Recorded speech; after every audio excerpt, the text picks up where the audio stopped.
Okay, it looks like we have now slowed on our participants. So Dr. Lucero, you can get started whenever you're ready. Hello, families. Thank you so much for taking the time to join us. We just finished a wonderful session with your students, and they just did an amazing job asking questions. This is an opportunity for us to hear some of your thoughts. As you know, we are working on a plan to try to increase the amount of students that we're able to offer school to as we enter into this last portion of the school year. I did want to take a few moments before we got started. There are some common questions that have come up quite often, so we just want to go through those, and then everyone will have an opportunity to either write a question in the chat or provide an opportunity to come over and share some information with us. But I truly appreciate you being here this evening. I have some panelists with me. I have building principals, I have our communications person and a couple of our associate superintendents. I can't see everyone right now because of the screen, but they are here to help answer questions or to listen to some of the thoughts you might have about reopening with more students in our schools. So I did want to give you an update on the vaccination for our teachers. Our elementary teachers had access to vaccinations last weekend. And our secondary staffs, and I shouldn't just say teachers, staffs have access to the vaccination this weekend, along with our bus drivers and our food service workers. We are really excited that our teachers are having this opportunity.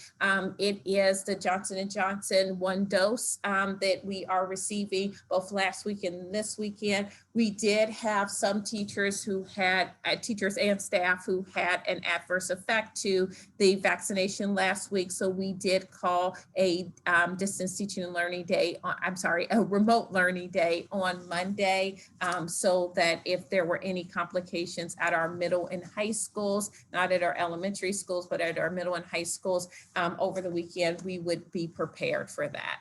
I did also want to let you know just some thoughts that we have, people have had, and questions, questions that people have had about why at this time would it be appropriate for us to think about bringing more students back to school. So have spent some time talking, of course, to our medical professionals, and we actually have done a frequently asked questions that's posted on our website, and it actually was in one of our weekly communications to just give you some sense of why we have made this decision at this time, along with our health professionals. And the main reason is that we have seen a steady decrease, or a trend of decrease for our positivity rate, our hospitalizations, and our death rates here in Stanford and across Fairfield County. And so that is one of the main reasons why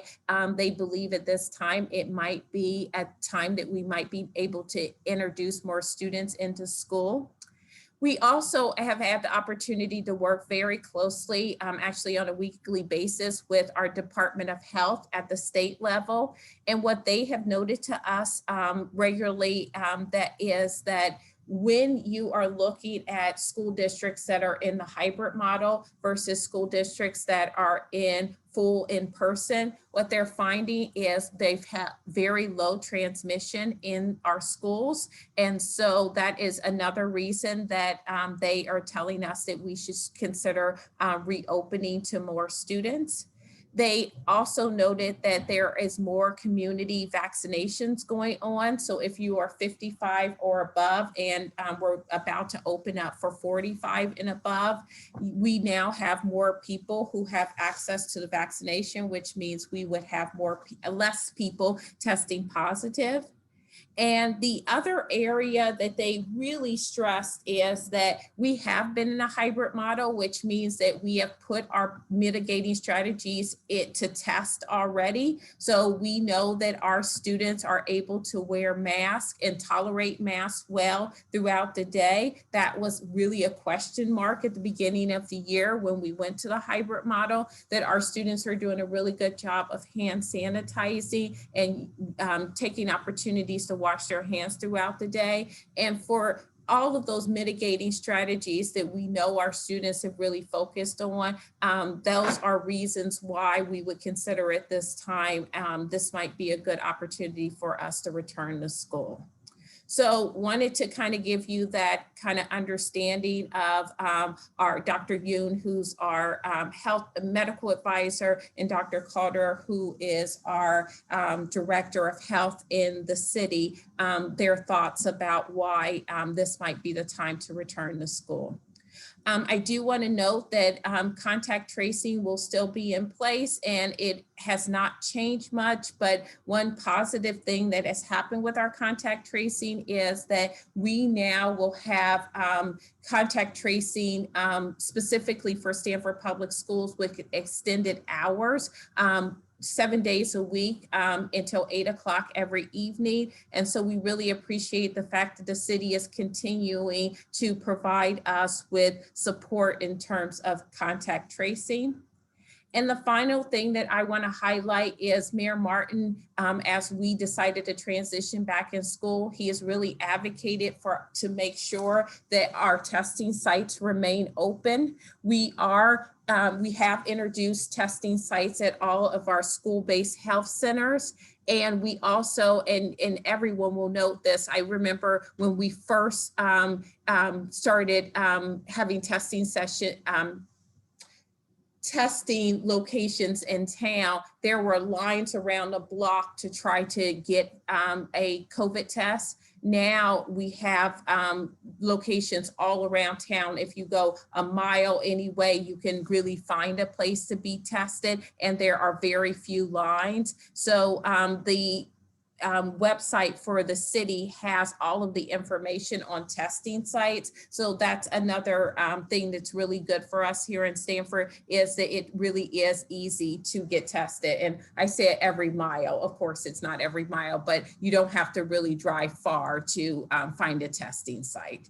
And saying all of that, this listening session is going to work a little bit differently. Our other listening sessions, we really were talking to the elementary and middle school families about the actual plan we have in place. But at this time, we're still developing our plan for the high school. High school is very complicated, not that the other areas weren't, but it is, I would say, our most challenging to return students to school. So I appreciate the fact that our high school administrators have been working really hard, thinking through and talking through options for us. And we think we've settled on one that might be a viable option. And so I invited Ray Menka here today to kind of talk to you about the idea. And we would love some feedback as we move into the listening session. Mr. Menka. Thanks, Dr. Lucero, and welcome everyone. Thanks for joining us tonight. I want to just start off with saying that your kids have been, I mean, really great over the last several months. A lot of learning for all of us. They've been, asking questions. They've been working with us to maintain safety, and it's really been a pleasure working with them. So thank you.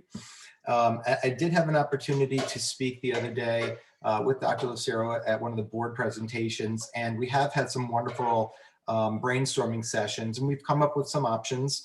Some of the things that I mentioned that were of immediate concern for our schools were ensuring that we could have vaccination for our staff, and we're en route to be able to do that with the plan that's been laid out for our staff. So I'm happy to hear that, and I'll be getting my vaccination this upcoming weekend, so I'm excited for that.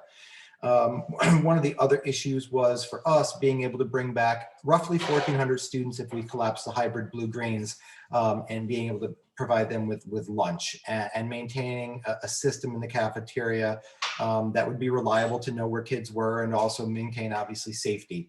So the plan that we do have right now, and it's again, it's just that, it's a plan, it's an idea, is to have an early release model schedule where instead of having our every other day live 48-minute class periods, we'd be talking about daily 40-minute periods, and we would remove an actual sit-down lunch period for most of our students. So class periods, again, yet to be determined, but somewhere between 40 to 43 minutes would seem likely, 5-minute passing periods, and somewhere around 12:40 by my calculations would allow for our students to then be staggered dismissed to walk home and then go to their buses. Students would have multiple kiosk stations for grab and go lunches.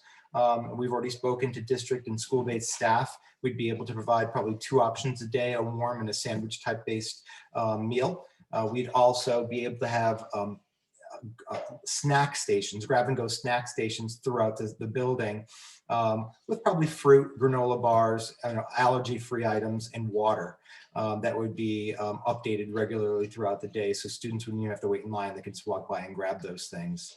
Another part to this plan would allow for our students who did need academic assistance and or social emotional assistance after that traditional ending of the school day at 12:40. Those students would be invited to stay behind. They would be actually eating lunch in the cafeteria, which already is distanced at 6 feet by 6 feet. It would be able to maintain that way. And then after eating a sit-down lunch, those students would be able to meet with resources and staff from perspective 1:15 to 2:15. Our student athletes would also have an opportunity to meet in their Athlife or Nightlife Purple Pack programming during that time so that they would be monitored. They could catch up with their academic supports as well, and then be dismissed so that they can prepare for their practices or their games. I think those were some of the basics of the programming. Dr. Lucero, did I miss anything?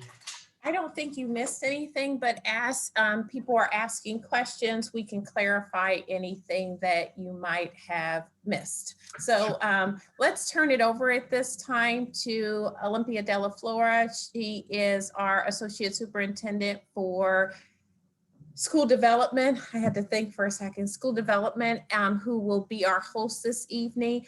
During the student session, I attempted to answer all the questions in quite detail, and so we ran out of time and people weren't able to have all of their questions out there. Just know if we don't get to a question, we will figure out a way that we'll be able to communicate back to people, but I want to also be available to listen also this evening. Thank you, Dr. Lucero. Good evening, everyone. As you can see, there are 2 ways that you can participate in the listening session tonight.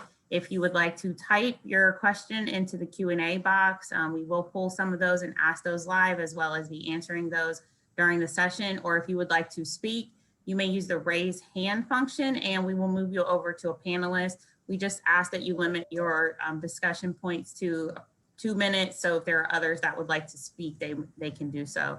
And I'll go ahead and start off with some questions that are already in the Q&A box. The first one is, are there any thoughts to the volume of cars that there will be at drop-off?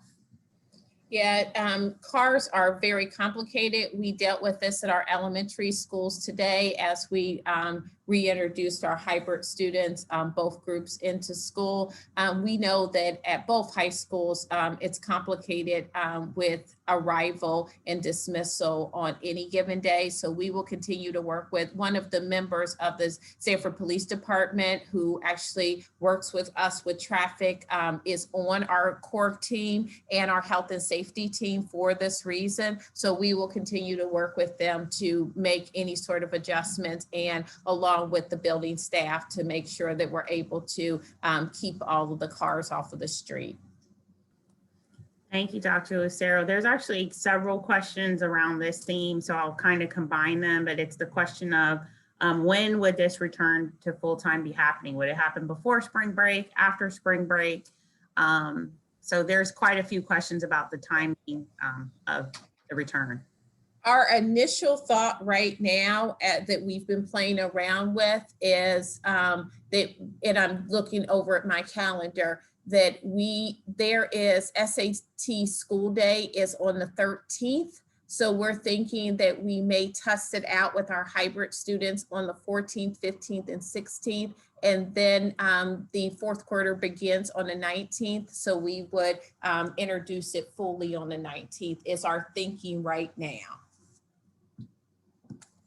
Thank you so much. Here's another one in the Q&A box. Good afternoon. Could you please clarify how you're going to accomplish the 6 feet apart rule when we implement both the green and blue in the building at the same time? I am concerned about this as a parent. Yeah, so the guidance that we've been given from our local health department is that they would like us to be at least 3 feet apart. I know that schools are working to spread out as much as possible, but we're talking 3 feet and access the barriers for our students. We try to use a suite of mitigating strategies when we are making our plans and working with the health department to make our plans. And so that is the guidance that we've been given at this time. Thank you so much. Jennifer Edwards, I just moved you over to panelists if you'd like to speak. Great, thank you. Thanks so much for putting these listening sessions together. I applaud Stanford Public Schools with their push to bring students back to 5 days a week. So thank you for that. I love the idea of pushing lunch out and do grab and goes. It allows you to get through much of the school day. I love the fact that there's a place for athletes to go before their afternoon sports, as well as students who may need extra help. Those are all fantastic ideas. What is your plan for planning for the inevitable, right? So we will have cases, we will have quarantining. Will the educators we're going to be in 5 days a week, so will they start streaming their classes so those students who may be in a quarantine situation will not have more academic learning loss, but they will actually be able to listen in on their classrooms? Yeah, so I don't know, Ray, if you want to jump in, or Amy, but yeah, that seems to be the route that we're going towards. We really know that we'll have more students who will need to quarantine. And so the only way that they will, if we have a person test positive and you're 3 feet apart, then more students will be excluded. So it makes sense to us that we would need to have our teachers live stream so that they don't miss a beat. Great. Yeah, if I could just chime in for a second. I know that we've got additional staff that will be made available to the high schools to do contact tracing. The numbers at Stanford High School have been reduced. They've been lowering over the last several months. They've been maintaining somewhere in the 2 to 5 per week. Our contact tracing has been going on. Our messages have been going out, and we'll continue to do those communications to make sure that everybody's aware, and then we'll follow our processes as they've been established. I'm sure that we'll be able to continue that with the increased number. Thank you so much. Next, we have Margaret to speak.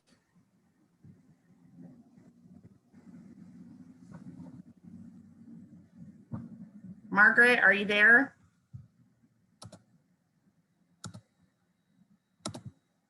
Okay, let's try Chris. Are you on the line to speak? Yes, I'm here.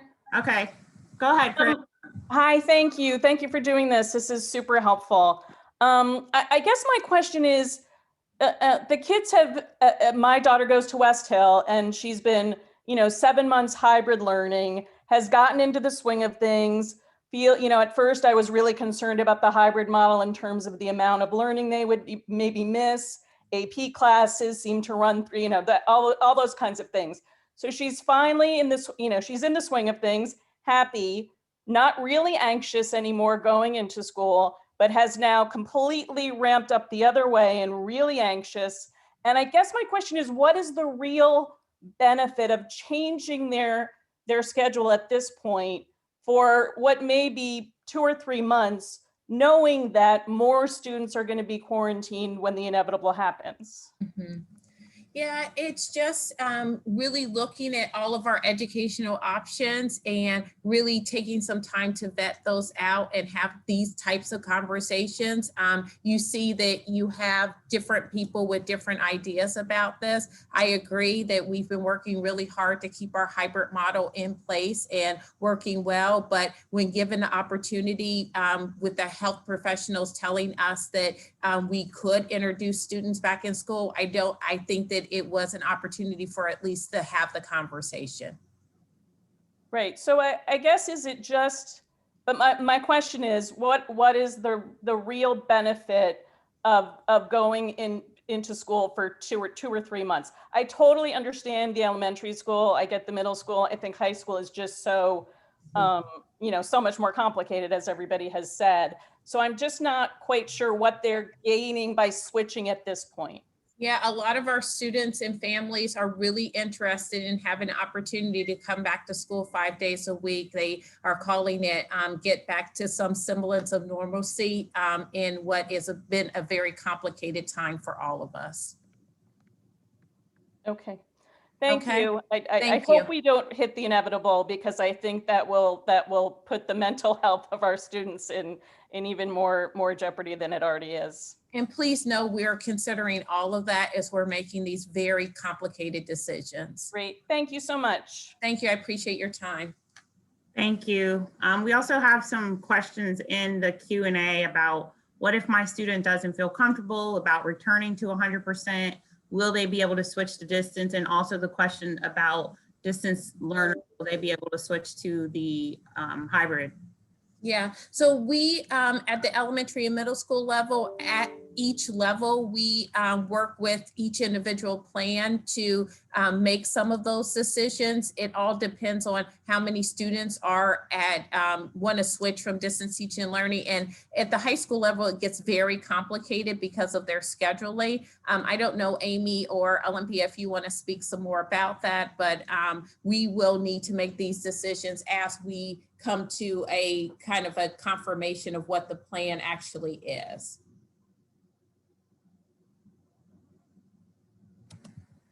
There are questions in here about, will student schedules have to change? Miss, I don't know if you want to talk about just. Yeah, I can address that really quickly. Because of the way that scheduling was done in the summer, obviously we've got certain maximum capacities of all classes pre-COVID. And then once we had to make the adjustments to blue and green days, 2 sections were made, a blue and a green day. So 30 was cut into 15. That's why we had to have those specific days that students had to go to school. So once we recollapse those sections, and then you take out the students who are going to remain in DTLA, we won't exceed the maximum capacity.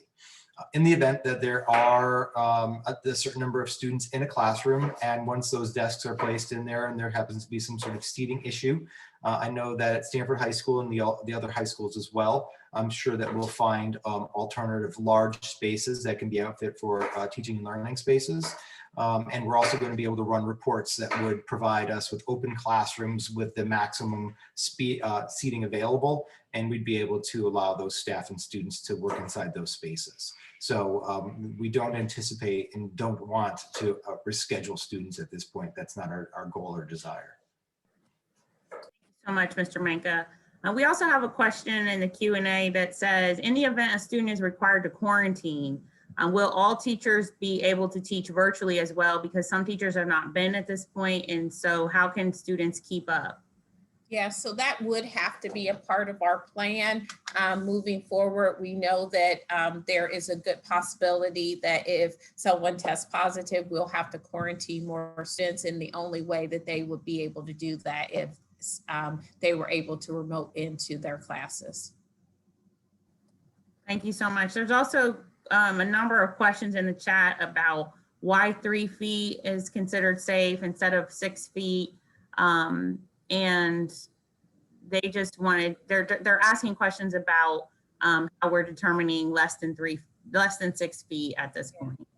So this is from guidance that we've been given, working with our local health departments. Please know that we have access also to epidemiologists that sit on our core committees that help us make these decisions. This is not done in isolation. And so it is the guidance of our health professionals that we have a suite of mitigating strategies. And one of the things that if you're going to reduce something like from 6 feet to 3 feet, you want to increase in other areas. And so wearing our mask properly, having access to barriers, all of those things, those are all mitigating strategies that are going to continue to help keep us safe.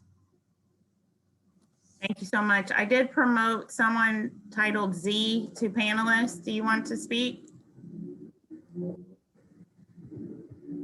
Okay. All right, then let's move on to another question in the Q&A while I see who else needs to be moved over. So there's questions about if there was this early release plan, what time would students be released and how long would their classes be? Mr. Manka, do you want to answer? Sure. None of that is set in stone yet. And, if we start to do mathematical calculations right now, we're meeting every other day with class periods that are about 48 minutes long. The way that I do some of the calculations, I think that we could be able to bring that down to every day at 40 minutes. That 40 minutes would allow for a 5-minute transitional period as we currently have. One of the other things that I have seen in the chat is, well, what about the increased number of students in the hallways? We have considered staggering our dismissals from class to class. And we're also encouraging that we use at Stanford High School, the north and south driveways as well as the main new courtyard to be able to go from building to building. As we're getting into springtime, we might as well take advantage of the improving weather. That should assist with us being able to move throughout the building. Thank you so much. I also have moved over HJ, who raised your hand to speak. If you'd like to speak. Hi. Yeah, sure. Thank you so much. First of all, this is very helpful, and thanks for giving me an opportunity to speak. Hey, I'm looking at the CNN news today, and then what it still shows that only 1 out of 10 people have gone vaccinated. So we still have like 90% of the population across the US, they're still not vaccinated. And if I come to the Connecticut, we're still coming to the stage where we still have to, register ourselves to get the vaccination. So if the vaccination is not being spread across, I'm still not convinced, both as a parent and as a individual perspective, why we taking this calculated risk of bringing all students back in the school. And I just heard that we obviously considering 6 feet to 3 feet. So any thoughts on that one? Why we taking this calculated risk? So we've been working with our health professionals to make these decisions. I think that this is conversations going on in every school district across the nation about when it is safe to return, looking at our numbers on a regular basis. We've seen a decrease in our cases here in Stanford and across Fairfield County for the last 6 weeks. When we look at all of the data, it is a opportunity for us to consider, and this is what our health department talked with us a lot about. We have really good mitigating strategies in place in terms of our students wearing masks properly, and because of our hand sanitizing protocol, having hand sanitizer all over the building, these are reasons, and the students are doing well with them, that we should consider introducing students at this time. Remember, this is not 100% of our students. This is 100% of our hybrid students. So it's about 75% of our population. Okay, sure. Thank you. Thank you. Thank you so much. There is another question in the chat. There's actually a couple of questions of have we made any decisions about graduation yet for the seniors in high school? Thank you for that question. Actually, I work with the Department of Health. And we have a once a week meeting, and they have asked us not to make any decisions about graduation, prom, and things like that at this point. In the next couple of weeks, we will start having those conversations with the Department of Health. And once those conversations are had, I've asked for meetings to be set up with our representatives from our graduating classes, so that just like we did last year, we can have those conversations. Actually, I talked to Mrs. Delafleur about this just today. So she's going to set up meetings similar to this so that we can have some conversations and weigh our options and understand what the rules are going to be. But what they don't want us to do is make a decision so early, and then let's say something changes, and then we have to revert back to a different plan, or something opens up more and we're able to have more flexibility, and we've made our decision too early, and we won't be able to take advantage of what the flexibilities will be at the time of graduation and prom. Thank you. So I've also moved someone with the last name Pontex over to panelists. If you would like to speak now. Hi, yes, I'm here. Can you hear me? Yes, we can hear you. Okay, hi. Well, I'm just wondering because I know that 75% of students this is regarding to the hybrid students going back. 75%, I think it's a lot of students. You guys won't be able to keep the 6 feet apart distance. I want to know, I mean, I'm really uncomfortable with that. My husband and I, we're not vaccinated. I'm really worried about the spring break, people traveling to some other places who are not, forcing masks anymore. So what are my options if my daughter, she's at West Hill, she cannot switch to distant learning, but I'm not comfortable sending her to school at all. I mean, So, yeah. I don't know why do we have to be put in this position, I mean, I would rather wait a month or whatever until everybody's vaccinated at least, but at least with one shot. But this is, I don't know. I mean, I understand that some families want to go back, but what are the numbers? Are they the majority, or is there any options that we have? So no final decision has been made yet. And as we're making the decision, we will come up with an option for families who are in the hybrid model and do not feel comfortable returning to school. And when are we going to find out about that? Because I'm sorry, I mean, I think it's next week when you guys are planning to go back. So no anymore? Okay. No, not until after spring break. Probably closer to the 19th. Okay. For fourth quarter. Okay. Okay. Yes, thank you. No, thank you. I appreciate your time. Thanks. Thank you so much. Next we have Lisa Butler. Lisa? Hi, I just wanted to say thank you for doing this. It's been great hearing all the ideas, and I'm thrilled that my children will be going back to school.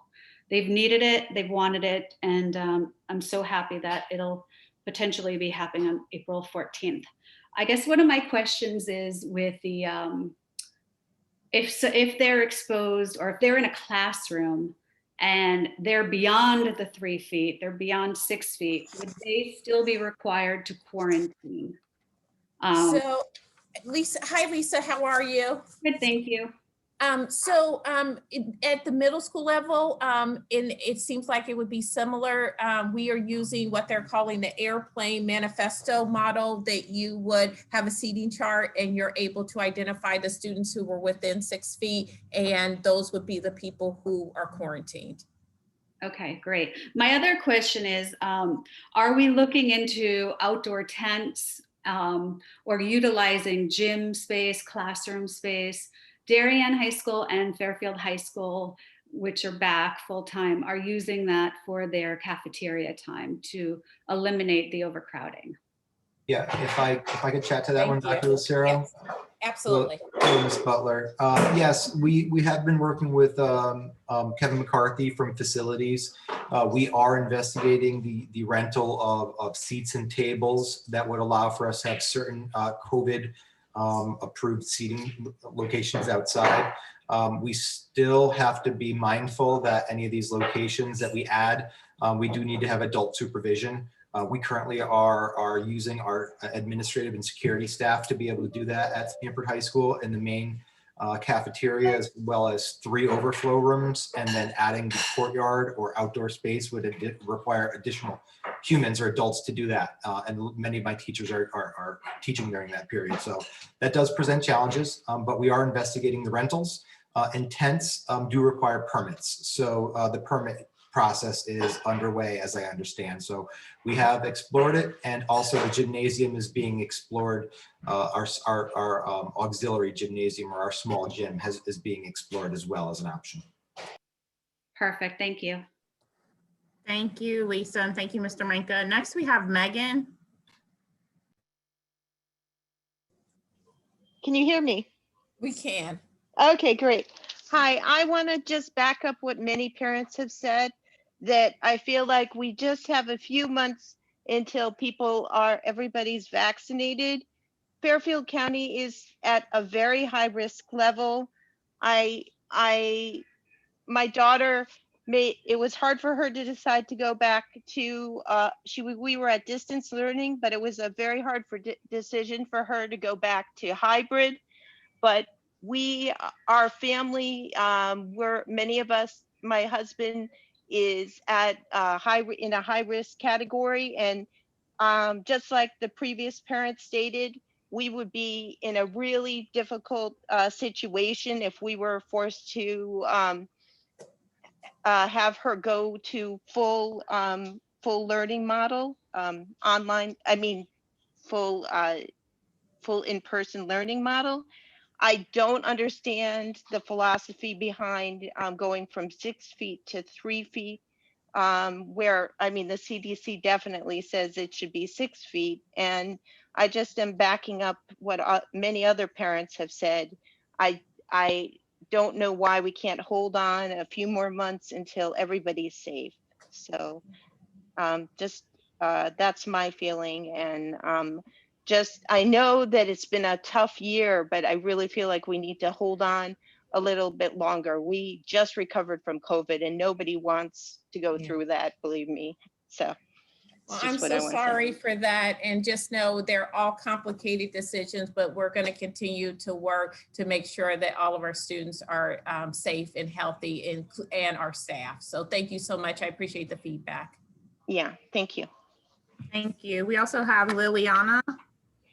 Hi, good evening. And I just want to also say thank you for doing this tonight.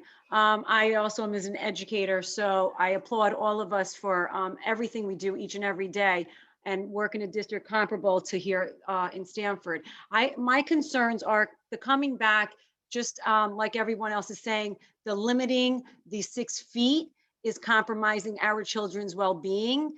And I would like to know what the ventilation systems are. Do we have the mechanical ventilation? Because when I come to the building, I rarely see windows open, and now we're increasing the amount of students in there, and the air exchange, which is, the be all of everything, so important.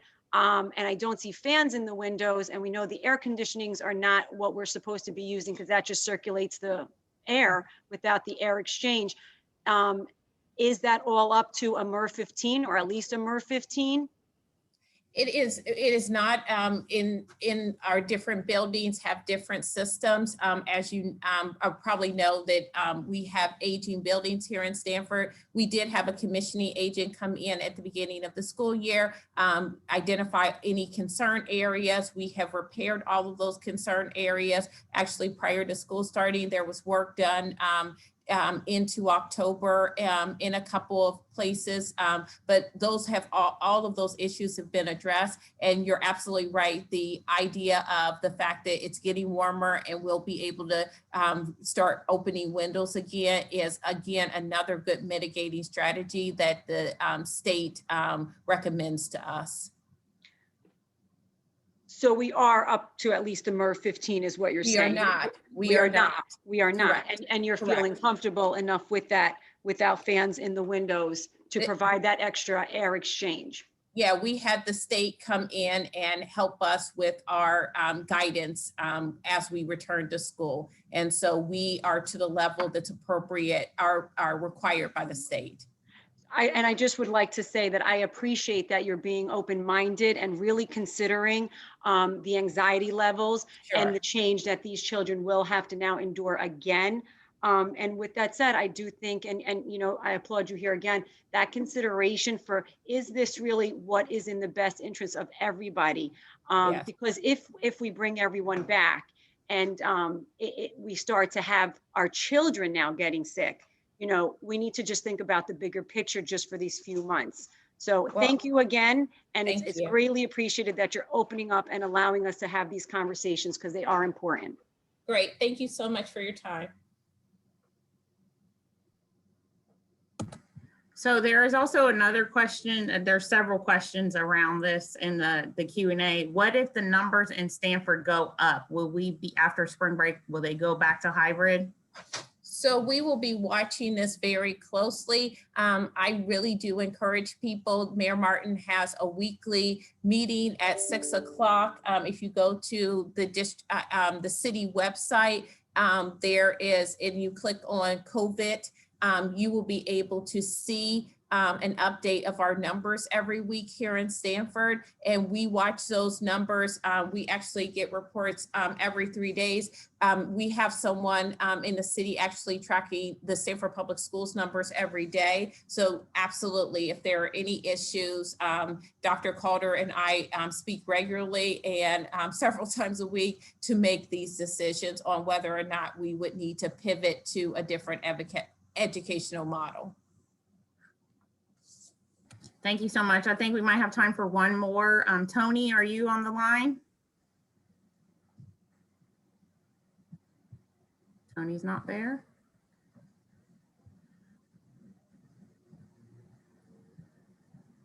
All right, I think we have hit a lot of the questions. I mean, there's still some in here. We'll try to get back with you if you listed who you are in the chat. But we do want to say that if you think of something later, or you want to, if you want to share your ideas, and I don't know how I'm going to get that off of there, SPS reopening at stanfordct.gov. And then Dr. Lucero, I don't know if you wanted to.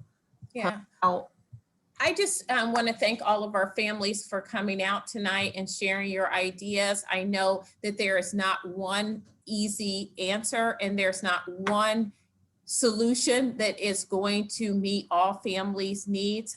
We're a large school district, almost 17,000 students, but just know that health and safety will always be at the forefront of our decision making. It has been since day one, and it will continue to be. And so we will continue to work with our building principals and staff to try to figure out what the next step is for our high school students. But thank you so much for sharing your information. Again, if you have other things that you would like us to know about, please don't hesitate to email. Thank you so much for your time.